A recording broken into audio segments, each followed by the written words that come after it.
All right, so this is going to be a quick and dirty guide to what I'd like to call bone and boom. I made this up myself. I've tried to avoid looking at guides as much as I can up until this point. I'm level 70, as you can see. I've been doing pretty well for myself, but starting to hit that wall where I might need to look up some better guides, right? But this is something that I came up with myself.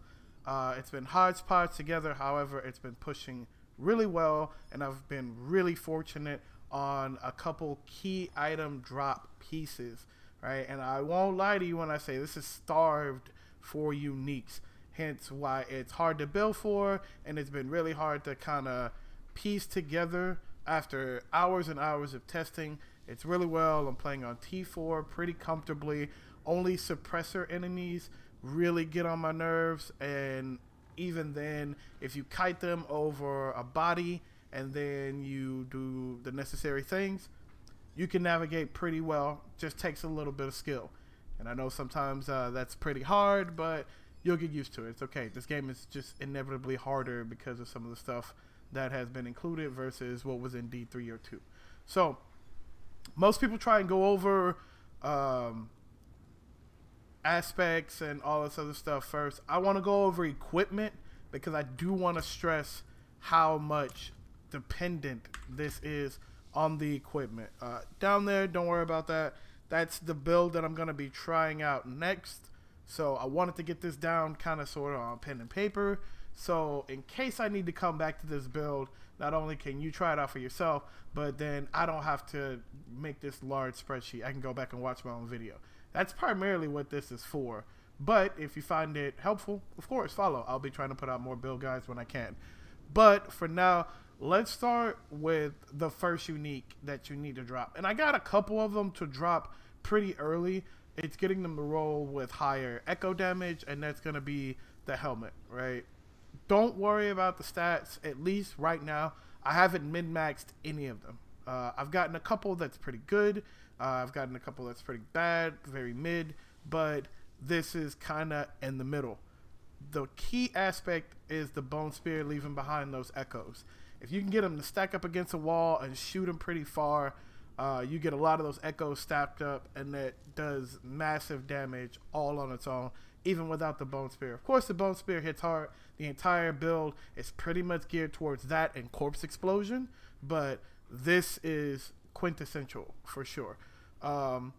Next, I got this imprinted because I want Bone Storm to last a lot longer. This has a key part in our survivability because as long as Bone Storm is up and we're getting that barrier, it's almost impossible to be killed. I've stood in the middle of elite packs with poison and all that. You might have to heal a little bit for poison, but other than that, the physical damage is not affecting you at all.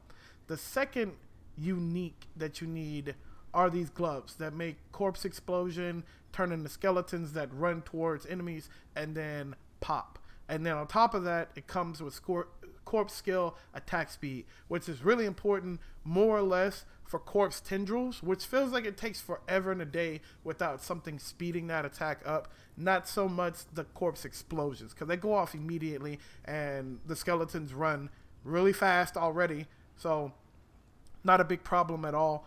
But you still need this. This is a must-have. Like, you can do all the burst damage with Bone Spear itself, but eventually, just like with any Bone Spear build, you're gonna run out of mana. And when you run out of mana and you start consuming corpses, you want to do some type of damage, and this helps with the damage. This, along with the other unique that completely changed the build and made me even want to record it because of a specific mechanic on another piece, but I'll get to that at the very last thing, right?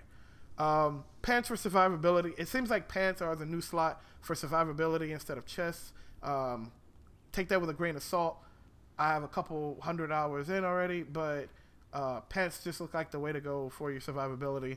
Boots, of course, are your mobility. I got lucky. You don't need these boots, but these boots make Necromancer feel like you're playing a normal character. I've played Rogue. I've played Barbarian, both in the beta. I haven't played Druid, but I play with a Druid friend pretty often, and they're all outrunning me.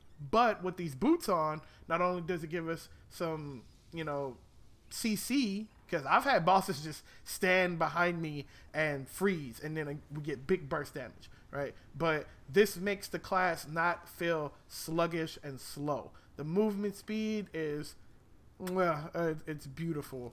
And the movement speed after you dodge as well is pretty good. Good for world bosses, especially the one that does like the AoE beam that turns. Man, I was dying to that just because I couldn't keep up. Even with the boots that I had back then, which was like 2 or 3 charge evade boots, just didn't feel really nice to try and evade. But with these, not catching me, brother. Not catching me. Ossified Essence. So this has been key. And, well, I got this really late in the build. It helped with boosting the damage, of course. And with our mana regeneration, which is super spicy this time around. I may or may not include me going through a dungeon. I'm kind of trying to do this real quick for myself, like I said. And then if you just end up using it, you end up using it. But I might edit a piece or two in at the end of a dungeon or a boss. We'll see. But this boosting up Ossified Essence is really nice. I actually had to imprint this, but when I did, I made sure to pick a pretty good necklace, and this necklace is probably the one I'm going to use for a long time until I find an even better rare one to do a even better imprint on. But with it going to your necklace, when you imprint, you get that 50% boost. It was originally 30%, but you get that 15% boost. It puts it up to 45, and the max is 60. So I think with that combined, it's a pretty good roll, even at 66 and I'm 70. Bone Storm consumes. Okay, so there is a gift and a curse with this, right? Bone Storm being up longer means that you crit longer with not only Corpse Explosion, but with the Bone Spear as well. So that just equals longer damage, longer survivability, good uptick. It's good. The bad side, right? When it starts to consume corpses, it will do so automatically and almost kind of disable you from being able to use Corpse Tendril if you're close to the corpse. Sometimes if you want to get that off, you have to walk away from the pack when Bone Storm is activated and then pop the Corpse Tendrils, pull them in, walk back, Bone Spear, and then Corpse Explosion and get your mana back. It's pretty damn good. Like I said, once you figure out that nuance, because at first I was confused. I was like, what's going on? It's not letting me use Corpse Tendrils. It's because it wants to use those corpses first to elongate Bone Storm. And what's crazy is I have a weapon that gives up to 11 seconds more on Bone Storm. But it's a two-handed weapon. I don't really want to use that as my two-hander. I'm working on some stuff with that too. I want to kind of make an infinite Bone Storm build. But 11 seconds is like insane. It's more than this, but the 4.8 you really do feel, and it is good. And once again, survivability, damage, pretty damn good. Last is the ring. I have once again another piece of equipment that actually does you deal 98% more damage. So there are ways to get this rolled higher, right? But this rolled naturally on this without the imprint, and it feels like sometimes when you go to imprint that it will minus the amount that's originally on the item. Shout out if you've seen this before. If there's something that I'm missing and you know, please put it down below. I'll take a look at it myself and maybe have a greater understanding of why imprints get cut down when you remove them from aspects and imprint them onto others, because it would be really nice if I got a 1-to-1. Not gonna cap on that, but this makes you have to use Corpse Tendrils, but you want to be doing that anyway, because outside of the there's a legendary that says whenever people are affected by blight, vacuum them in, and that's good for a blight shadow build, which I'll be moving over to here in a second. But for right now, your main CC and big damage booster is the Corpse Tendrils ring, and so it's irreplaceable. Bone Sphere's primary, this is quintessential to the build as well. You actually can't really run it because with it giving it vulnerability and plus damage. Now, this is actually one of those case in points. I took this off of an item that was giving me 125% more damage above the 50% that could have rolled on this, right? But when I broke it down and then printed it, the max it would give me was 50. That's what I got. I don't know if it's a random roll, even when you re-roll it and print it. Once again, kind of in the dark about that stuff, but this one came from the one that you can get out of the cave because it was just easier that way. But you need this. It gives it vulnerable, which is invaluable, and that extra damage completely shreds along with the echoes that come from the helmet. And then last but not least, so this is the roll I got. And I got this from fighting the Butcher in T4. And it's the first one I've ever seen. I haven't seen anybody else really run it. But like I said, I haven't been looking at build guides and stuff. So I'm sure plenty of people have it. But when this dropped, this was the first thing that I decided to max out. This makes Corpse Explosion consume up to 4 additional corpses around the initial one, dealing massive amounts of damage, right? So this, once again, combined with the gloves, when you're done bone spearing and killing, you're leaving behind all these corpses, right? But then you still have some people left, or you have like the elites left, right?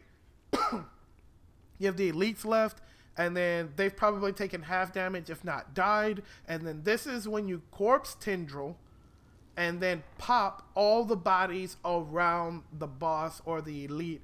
And I've cleared rooms. I might actually leave a video behind because I was completely surprised. So not only does it make it like larger, right? 38%. I got a real good mid-roll off of that, right? But 38% damage increase and the radius, right? It's huge. It takes up most of the room when it goes off, and it is the reason why I had to save this build. There's something that you don't see behind this too, because, and I'm going to go over the skills next, because this consumes up to 4 corpses at one time, you're not sitting having to spam Corpse Explosion. You pop it once in the middle of a pack of bodies. Not only does it save you on actions per second, but then on top of that, this is crazy. On top of that, it gives you back so much mana with the skill that we take in our skills to be able to give us back mana when consuming a corpse. Is it? Yeah, consuming a corpse generates 6 essence. So instead of it being per 6 corpse, it immediately consumes 4 to 5 corpses, and you get all that mana back just like that. So you pop that 2 or 3 times, and your mana is just back full. And then you're back on Bone Sphere, and it's a wash and repeat. It's been really good to me. So let's go over my skills real quick. And yes, you're going to see some crazy numbers on some of these because my gear, I've just been getting really lucky to get plus on corpse skills and things of that nature. So we take the passive. We barely have to use it anymore. I think this is kind of just generic for everybody unless you're using Reap for certain stuff or Hemorrhage for blood. But Bone Splinters. This is just the emergency button in case we run out of mana for some odd reason. But we really don't. Down in the core passives, of course, we're taking 5 out of 5 in Bone Sphere. This is the only real thing that I haven't been able to get higher roll than 5 out of 5. But I promise you, it feels just at home with 5 out of 5. Enhanced Bone Spear and Paranoid Sphere. We don't need the Vulnerable because we already have it on the Legendary Helmet and on the offhand. Core skills do more essence, but you get more in return. We don't really need the increase in maximum essence because of the way that we're gaining it back. Plus, I feel like this is diminished return in some shape, form, or fashion because you're only getting increments of 3 up to 9, and at max you're looking at like 150 plus. I think right now, what are we sitting at? 118. How much more is this really going to add by adding 2 points into it? So I just don't see a reason to do it. I'd rather take the damage and find ways to regenerate the mana faster, hence what we do already now, versus having to just passively give it to us, and it's not that big. Now, if it was like a huge thing, like the first one's like 6, the next one's like 30 to 40, and the next one's like almost 100 more essence or something, like if it was really worth taking this, Yes, but I don't think it is. So just the damage alone is good enough. Everyone takes hued flesh. You have to take hued flesh. Get your lucky hit up. What's cool is Bone Storm. See, this doesn't have to kill anything. It just has to damage. And Bone Storm hits so much. Sorry, should have silenced my phone. Bone Storm hits so many people, right? It's not killing anyone. We don't need it to kill anyone. We'll kill, right? But it's the fact that the lucky hit has a chance to go off so many times that our Bone Storm hitting people are already creating corpses, and especially from bosses. So it's kind of invaluable not to take. You have to take this 3 out of 3, I think. As long as you're going to be using a corpse for anything, you just have to take huge flesh. This is our get out of jail button. At one point, I was playing with Enhanced Blood Mist and Dreadful Blood. Same thing with Ghastly Blood Mist that leaves a corpse behind. Both of these are viable, just depending on what you're running. But no matter what, I feel like every build needs to take Blood Mist. Just becoming invulnerable for a couple seconds, even if the cooldown is high. If you're playing correctly, you're synergizing your skills, you don't have to worry about it. This is just for that oh crap moment when everything just got too heavy too quick, right? You just get out, get some health. Yes, this says 10. I have a lot of things that either buff corpse skills or anything like that up by a lot. So we're not going the Blight version. We're going to do the 8% increase times damage, because we're always we're slowing them with our boots, right? When people get behind us, they're getting slowed, they're getting chilled. When we pop Corpse Tendrils down below has vulnerable and stun on it. So we're dealing 24 with 24% more times damage by taking this over the Blight pool. Grim Harvester is the reason why we're able to do what we're doing, especially in combination with Corpse Explosion, taking up 4 corpses. We just get all that mana back just like that. And I do have something that gives me an extra fuel by death, which is really nice, that extra damage. We're always constantly doing Corpse Explosion for a long time to get all of our mana back. So it's just that constant damage uptick on Corpse Explosion at that point is really good secondary, primary damage besides Bone Spear. I took no curses. I was playing with curses for a while, and yes, they are good. Both of them are good, making this one free and give you back mana and health, making this one slowed so you can make sure to get all your other bonuses from people being slowed and stuff like that. And also with the lucky hit chance of, where is it? Yeah, lucky hit chance of doing the cooldown, which is in another build that I'm going to be trying as well. Super fantastic, but I just didn't feel like this was the build for it, nor can I really fit it, right? To be fair, we could dump our primary skill and move around some stuff to take a curse, mostly Decrepify, but instead we just went with Death's Embrace. Close enemies take more and you deal more too. So this is for damage and survivability. It works out pretty nice, because as much as we'd like to stay away from people, sometimes we don't have a choice. And in those cases, more survivability, more damage, it's just good. There's actually just 1 point in Corpse Tendrils. However, I have something that gives me +2 to all corpse skills, hence why it's at 3 out of 5. That extra, the damage is whatever. It's not there for the damage, right? It's there for the CC, and the extra 2 points kind of help with the cooldown. I'm able to do it every once in a while. So I Corpse Tendrils, we Corpse Explosion, we throw Bone Spear, and then we're able to, throw Bone Spear and run around and kill most of the pack. Whatever's left at that point, Corpse Tendrils is back up. Corpse Explosion doesn't have a cooldown as long as it has a corpse. It's right on time.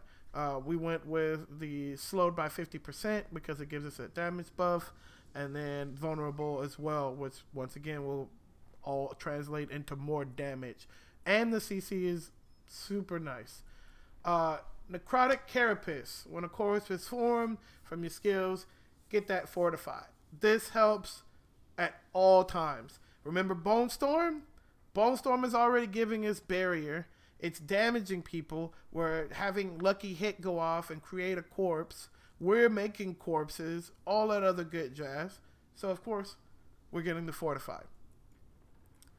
Serration, really good. We didn't go with the rapid ossification.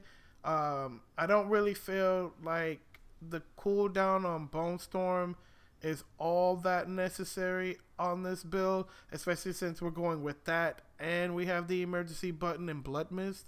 If you cycle these two together, you should be staying alive. Hell, you can pop them both if you really need to as well. But it's good, but I wish it was more than just 0.5 seconds. If it was maybe like a second, second and a half, like, and yes, it goes up after you level it up, but not by that much. You get a second and a half at max, right? That's 3 whole skill points. If it was maybe like a second and a half per point spent, then this might have been a guaranteed pick for any bone build. But that extra 1.5 seconds every 100 essence, maybe with this new build, it works out to be more feasible, but it felt really bad at first. So we just went with all the critical stuff for the bone and the vulnerable, because who doesn't love damage? Of course, standalone and Memorial Money, like, we need these. We're sacrificing. We're standing alone. We're by ourselves. Bone Storm as much as we took, so we're going to fully upgrade that path. And the Ossify Essence, don't forget, gets buffed by the ring that we have on. Paragon. This is the part of the video where, honestly, you could do whatever the hell you wanted to, because I've only taken certain things that I have seen to be good just from reading these and playing the game. I haven't looked up an efficient board or anything like that, but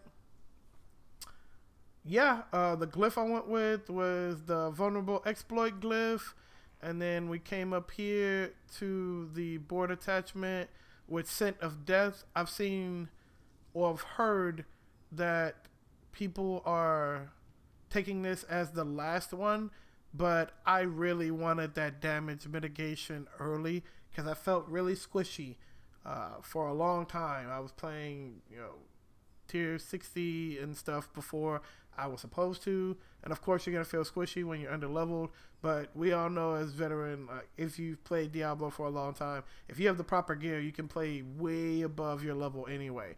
This was not the case, so I went with the legendary node that made me not squishy, or at least less squishy. You can kind of see my pathing. I wanted the empty glyph socket for sacrificial. Give me that 10%. I don't know if this is worth it.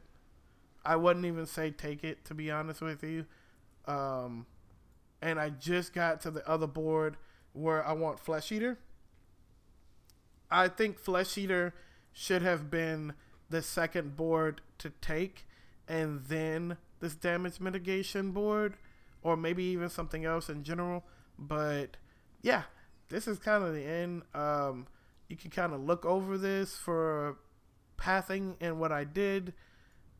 I know I'll be looking back on this and making some changes, even if I end up coming back to this build personally after experimenting with some stuff. I'm definitely doing my Paragon board different. It's gonna be expensive, but as you can see, I'm sitting on 5 mil, and I don't have boards filled all the way out and maxed or anything like that. So yeah, it's gonna be a hit to my gold, but I'm not really worried about it. I'm here for the long haul, and the game just came out. Anyway, I've talked for far too long. I'm pretty sure I'll be skipping through my own video, so don't feel bad if you have to. Anyway, thank you for watching. Future me, do better. You're probably going to look back on this and laugh that you're such a pleb, but nonetheless, you'll probably need to look back at it at some point. All right, peace.